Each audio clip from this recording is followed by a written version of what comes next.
It's Don here from the board. Thanks for coming along and checking out this video. So it's been a while since I've done a repair video, and I received an email from a gentleman called Gary who had been referred to me from Danny of the Kibio website, Kibio shop over in the US. And they said to me that they had a keyboard that needed a bit of repair. So we communicated through the email a couple of emails, and they had a lifted Hotswap socket on their Angry Miao Compact Touch. From the picture, it looked like that the entire Hotswap socket had been lifted off the PCB. The pads have ripped off completely, and obviously it needed a bit of work. So I said, sure, we worked out some details. I met up with them to pick up the keyboard, brought it home, and that's what we're going to have a look at today. Originally, I was hoping also to be able to properly and fully test this keyboard as well as review it, but having never actually seen or touched an Angry Miao Compact Touch before, I'm going to have to change those plans, and I'll show you in a moment on why that is. So let's just switch over onto the desktop and have a look. So here is the PCB itself. So it's already been taken apart and it's been isolated from the rest of the case, which is in an absolute mega heavy ass box. But the challenge around why this is not a board I'm going to really be able to review is because it uses a bunch of ribbon cables to actually connect it to the rest of the board, as well as the fact that it has an unusual mounting system. Now, if it was my own board, then obviously it would be less of an issue, but here's the AM Compact Touch in a really hefty case. It's pretty cool. It's very unique in that way. They certainly put a lot into the packaging aspect of it. So there's some Neapolitan switches in here. They've got a sleeve. And then there is this. There is this. So obviously the ribbon cables will connect into the rest of the case, but it has these sort of armatures, gasket mount, top mount thing. And anyway, it's complicated. I didn't want to mess around with it too much. It's got multiple pieces. That's the front piece, and then in another bag is actually the rear piece of the case. If you actually lift this up, and underneath this packaging components section is also, oh dear, hopefully I just didn't damage that. There we go. Is different arms as well, for the purposes of probably how it feels and springs together and all that kind of stuff. So there is actually quite a lot of complexity to this, and I don't want to mess with it simply because it's not my board, and I don't want to run the risk of potentially doing the wrong thing, damaging it, and making it a much bigger problem than it currently already is. So it's okay. It's not a big deal that I'm not going to get to review this board in its entirety and its beauty. I just want to see it fixed. Hopefully Gary will be able to put it back together once I get this back to him, and it will be a success. So we're going to use basically, foundation principles to make sure that this is working. Now, there are obviously videos out there around doing a bridge repair, wire jumping, there's a couple of terms around that. And what we're talking about here is that this Hotswap socket has come off, and you can see the brown,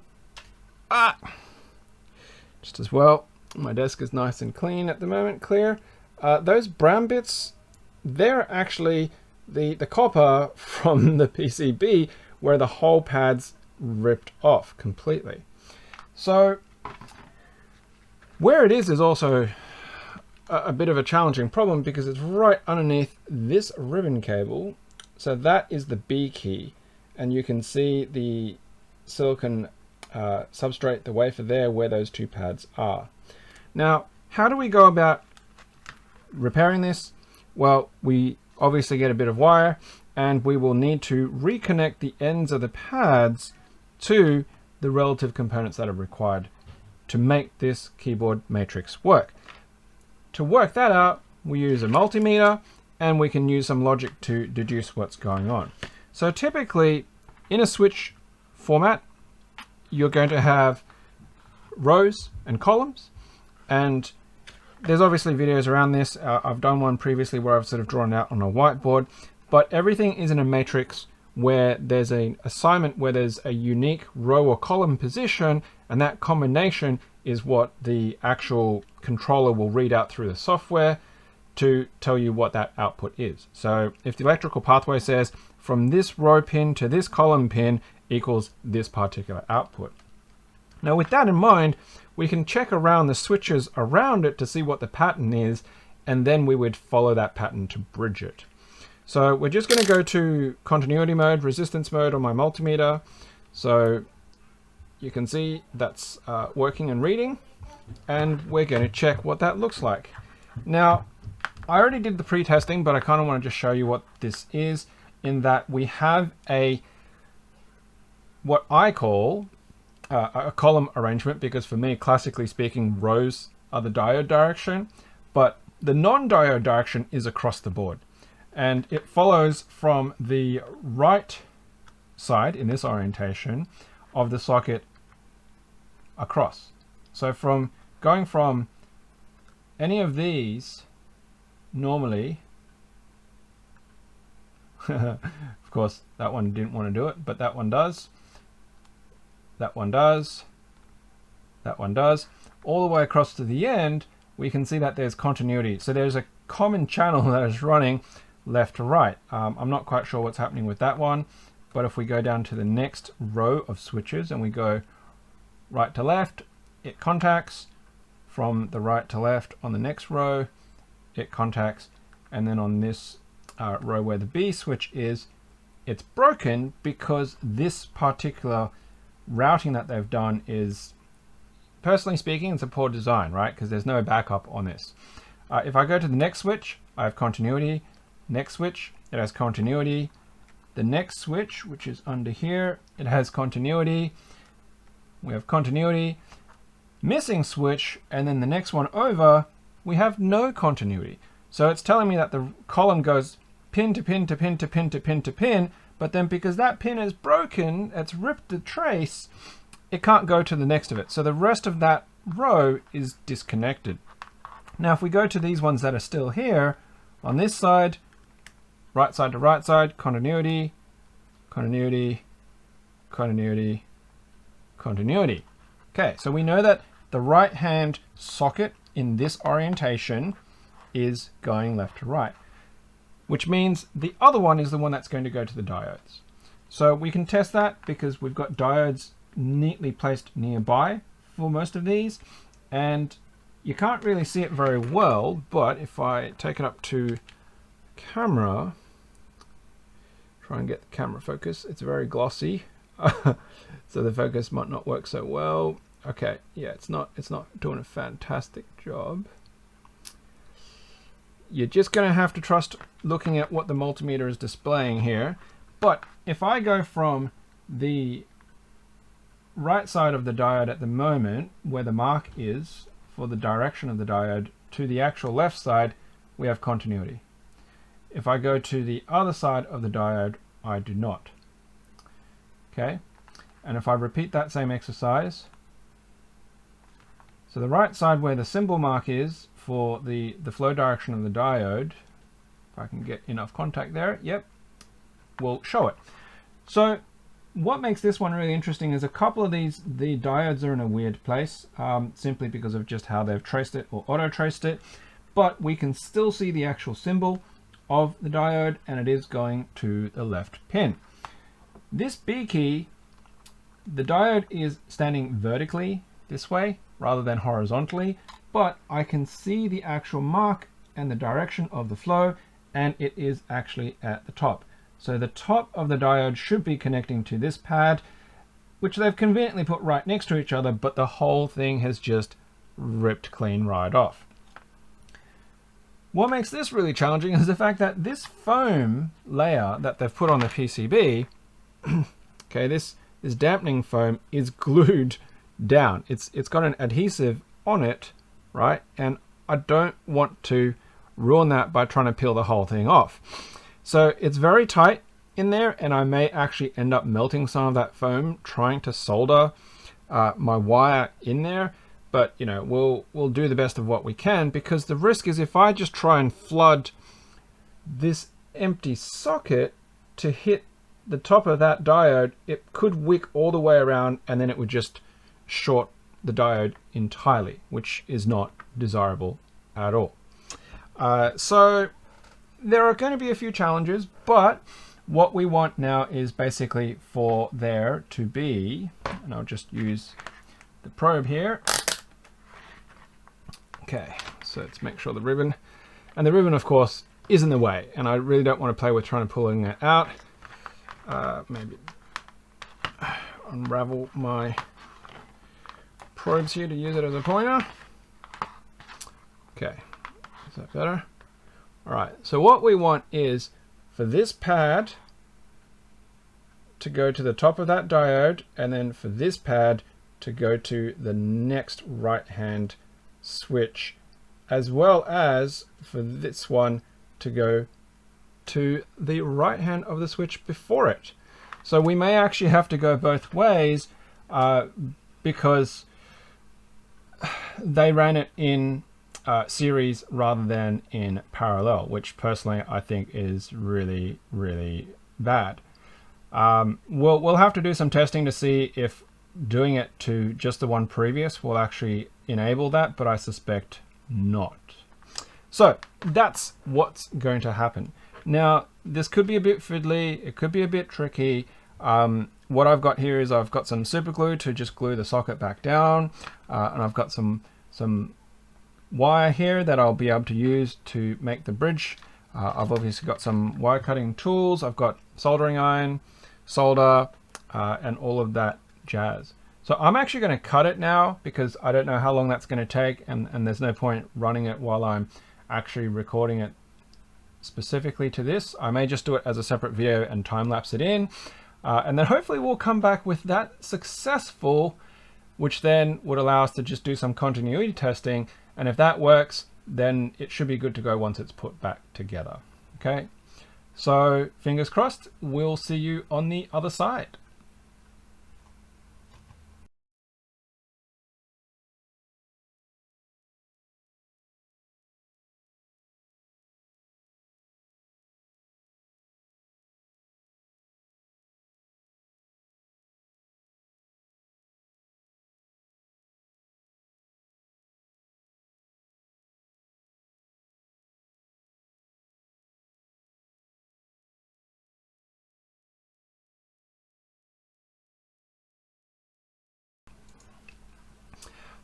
All right, so we're back. I actually don't know how long that was. I didn't have a check of how long that was.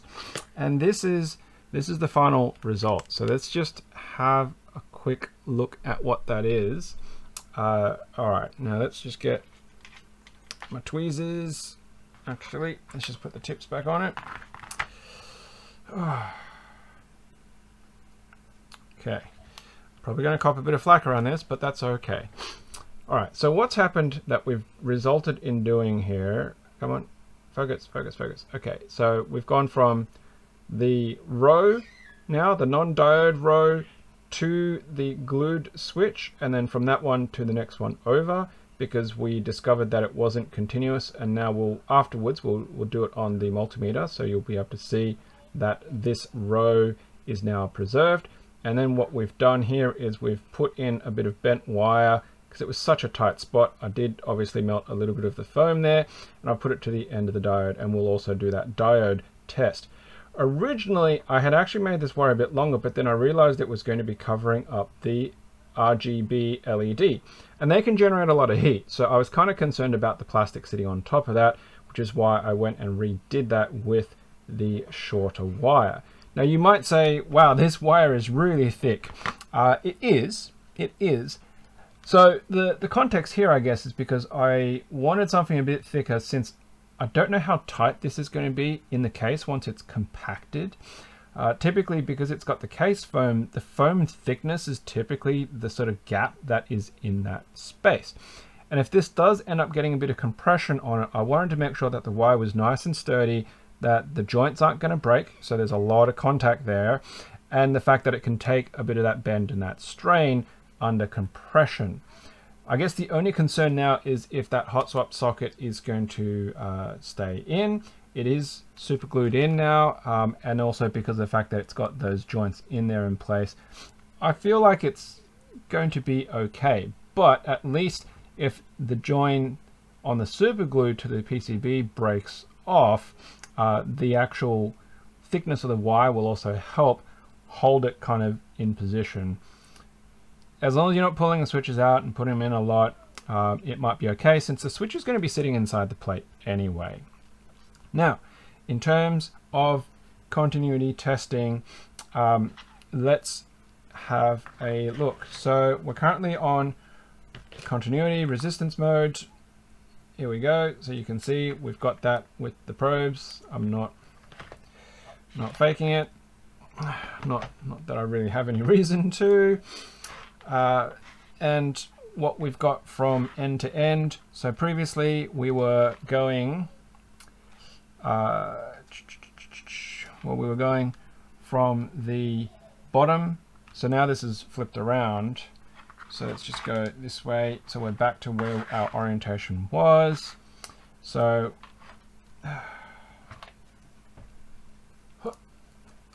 let's put it back over there. It makes it a little bit easier. So we have, okay, we have the this bottom one. So we're establishing this left to right, and we can go now all the way, and we have continuity, whereas previously we couldn't do that. So going from this existing to the glued, we're good. Well, going from B to V, we're good, right? Yep, we are. We're going to the next one, we're good, and back the other way on both sides. So that is now restored that entire bottom row from left to right. In terms of the diode test, so there's two things that we have to do with the diode. We have to check that the diode is actually passing in the right direction and it's not shorting to the column or to that undiode portion. So while I'm in continuity mode for checking for shorts, I can actually go from the good switch to the actual diode pin, and you can see nothing's happening there. I can go from that to there and nothing is happening, unless if we put in a switch and then we actually close that switch. And then I can also go from there to there and nothing is happening. So we know that there's no shorts happening. And then we can switch to diode mode. So diode mode will, and if we just go on one of these ones here, from the wrong direction, you will see nothing happens. But then if I switch around and in the correct direction of the diode, you will see that there is a value going across. So in the correct direction, we should see a value going from here to here. There we go, about 617, which is about right. And then if we go in the opposite direction, nothing is happening. So the diode is actually getting the pathway from the other side of the diode all the way to the socket, which is what we want. Now, if I go back to, this is where it gets tricky, is because obviously we want to test it with a switch, and I'm going to use one of theirs because obviously that's what's going to go in it. It is the letter B, so let's see if I can find the switch B on it.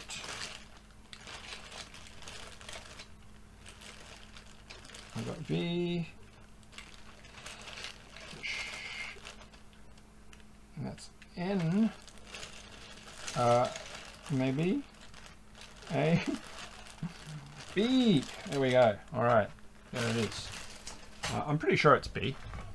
Yo, B.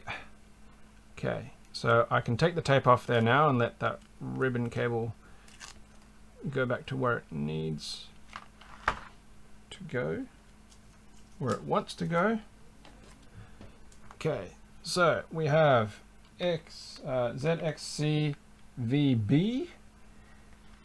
So hopefully this will sit in neatly and nicely. Okay, it's gone in. The socket does not appear to be pushed out. All right, so I need something to prop up the B key to depress it. Is that going to do it? No. Just something with a little bit of thickness to it. There we go. Okay, so I'm going to put that under the B key here. So the B key is fully depressed. The tape can come back temporarily, just so we've got some visual there.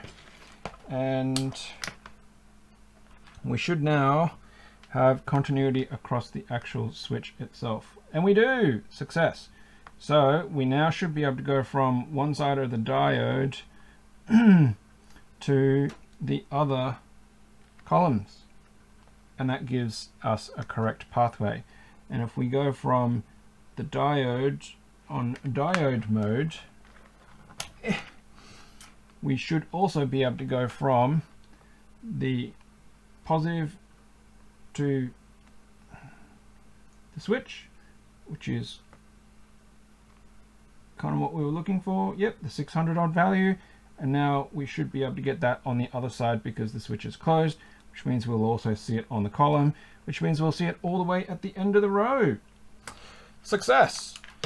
So, based upon that, I am going to call this repair done. I guess I won't really know how it kicks out at the end result, but I will hope that Gary will be able to put it back together and that this will fit in the case. It's not too crazy, like it doesn't stick out massively heaps. So hopefully there'll be enough space in the case to accommodate that, and yeah, it should be good to go. So there you have it. There is the PCB portion of an Angry Miao Compact Touch. It looks really cool even in pieces, so it would be really nifty for it to go back together and have an opportunity to check it out, but that's okay, not a problem. More than happy to help out Gary and the experience of fixing this up. But I will say, in terms of PCB design, bad design. That makes it a lot harder because you've got to jump it twice as opposed to just once to get it back to the common rail. There you go, that's it. Thanks very much for coming along and checking out this video. I hope you enjoyed that. Obviously my front camera's not that good right now because it's so bright outside that it's saturating the light in the room, making my face dark. Not that it really matters. I hope you did enjoy that. Please, of course, hit that like button, subscribe button, bell notification, all the usual jazz. And I know that I've got a lot of woodworking related videos recently, and I guess that's really a new side hobby as well that I'm picking up, because the keyboard stuff is a little bit harder for me to get access to and also do this kind of work. Like my kids have been haranguing and I've had to close the door, and my son got upset because he couldn't come in here and bug me about what I was doing. But obviously running with soldering, fumes, hot stuff, sharp stuff, not a good idea. Whereas the woodworking happening out in the shed is a lot easier to deal with using the GoPro and the head mount. So yeah, if you got anything else that you want me to try and check out if I can, or ideas of things that I can do both with keyboards and woodworking, of course, please let me know in the comments below. And as usual, until next time, happy clacking.